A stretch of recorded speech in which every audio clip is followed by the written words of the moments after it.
Good morning, everyone.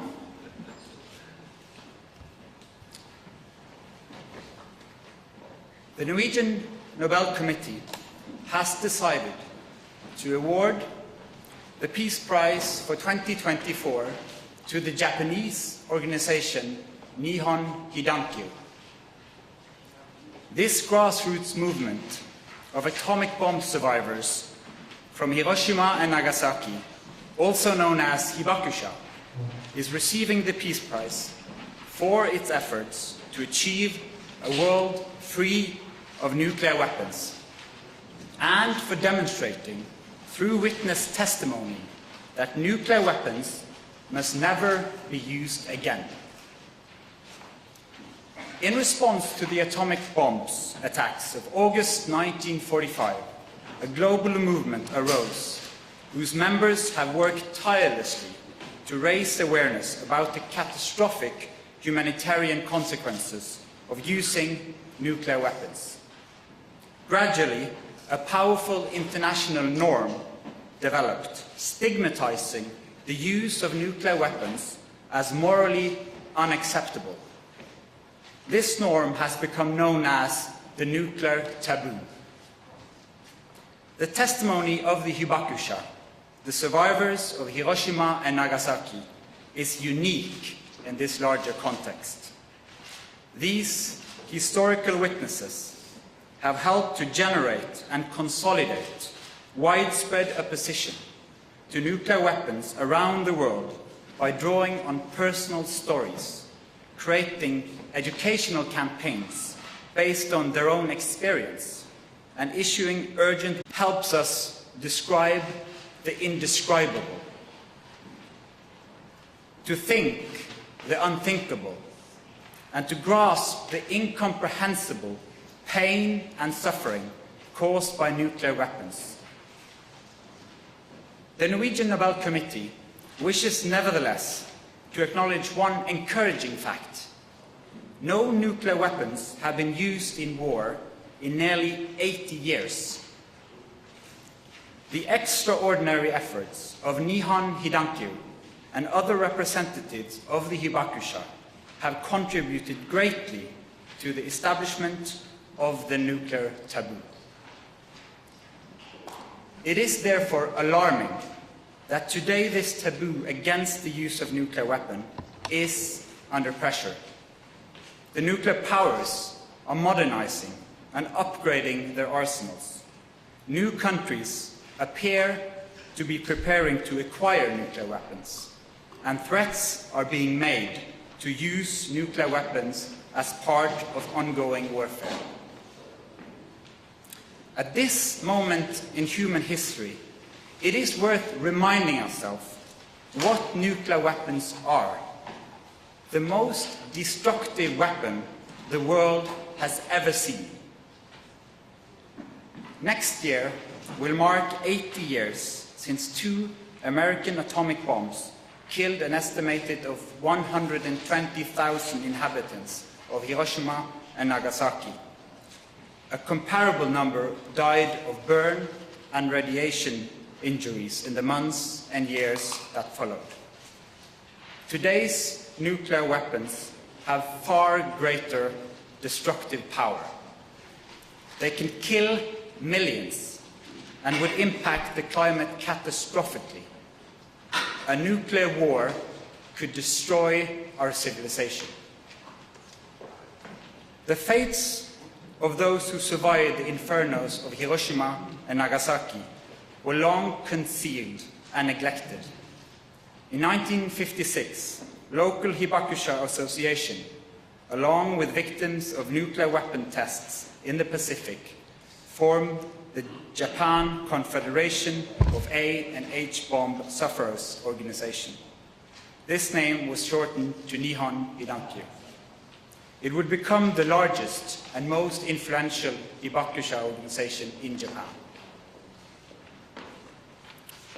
The core of Alfred Nobel's vision was the belief that committed individuals can make a difference. In awarding this year's Nobel Peace Prize to Nihon Hidankyo, the Norwegian Nobel Committee wishes to honor all survivors who, despite physical suffering and painful memories, have chosen to use their costly experience to cultivate hope and engagement for peace. Nihon Hidankyo has provided thousands of witness accounts, issued resolutions and public appeals, and sent annual delegations to the United Nations and a variety of peace conferences to remind the world of the pressing need for nuclear disarmament. One day, the Hibakusha will no longer be among us as witnesses to history, but with a strong culture of remembrance and continued commitment, new generations in Japan are carrying forward the experience and the message of the witnesses. They are inspiring and educating people all over the world. In this way, they are helping to maintain the nuclear taboo, a precondition of a peaceful future for humanity.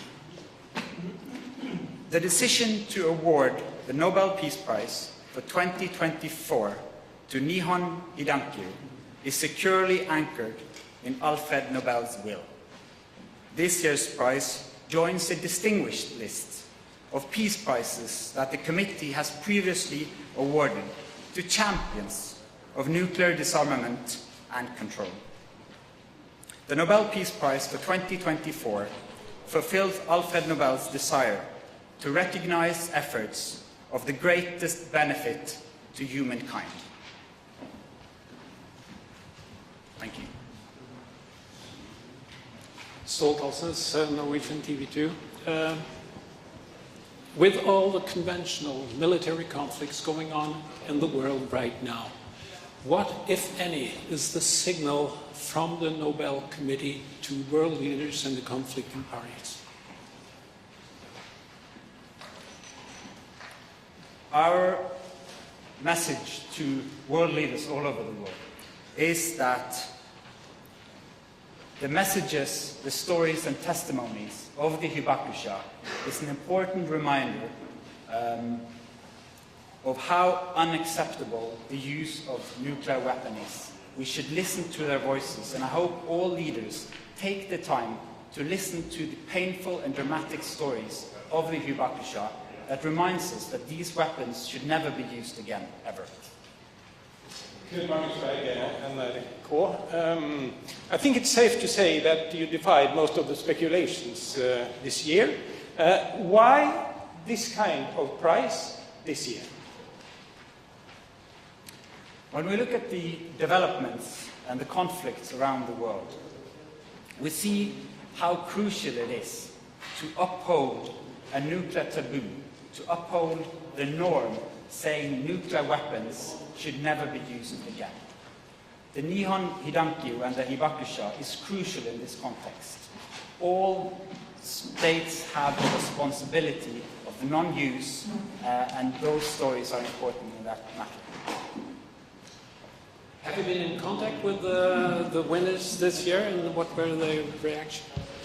Unfortunately, we have not been able to contact this year's laureate yet, but we hope to do so very soon.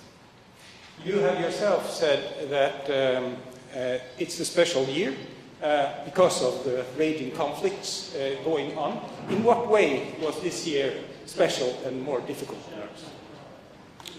I think there's many people around the world that see the dark skies on the horizon, conflicts many places. But with this prize, we also want to lift. We are a global community, and the threat of nuclear weapons could threaten us all. Ida Novik, NTB, has, and if so, how has the rhetoric around nuclear weapons lately, especially from Russia, impacted this year's decision? It is very clear that threats of using nuclear weapons are putting pressure on the important international norm, the taboo of using nuclear weapons. And therefore, it is alarming to see how threats of use is also damaging this norm. to uphold an international strong taboo against the use is crucial for all of humanity. Hello, Bohun Radajewski from the Polish television. I want to ask a question. Is that kind of prize actually a judgment from the Nobel Committee that the threat of nuclear weapons being actually used in an open conflict is now a real perspective to be considered? All words or deeds taken to reduce the nuclear taboo is dangerous for humanity. This year's prize is a prize that focuses on the necessity of upholding this nuclear taboo. And we have all a responsibility, particularly the nuclear powers. Thank you. I'm Makiko Yanada from the Japanese newspaper Yomiuri Shimbun. As you mentioned, now the 80 years has passed since the usage of the atomic bomb, and the number of survivors are decreasing greatly due to the passing of the time. So, what kind of effect, what kind of encouraging effect do you expect to encourage to deliver the messages by those survivors and also encourage the movement around the world? What kind of momentum do you expect from this year's decision? We and the Norwegian Nobel Committee see how new generations in Japan is also taking on the responsibilities to tell the stories from August 1945. And as I said in the speech, how new generations, together with the witnesses, are able to inspire and educate people all over the world is crucial to uphold this nuclear taboo against the use of nuclear weapons. No more questions? Then we end the press conference. Thank you so much.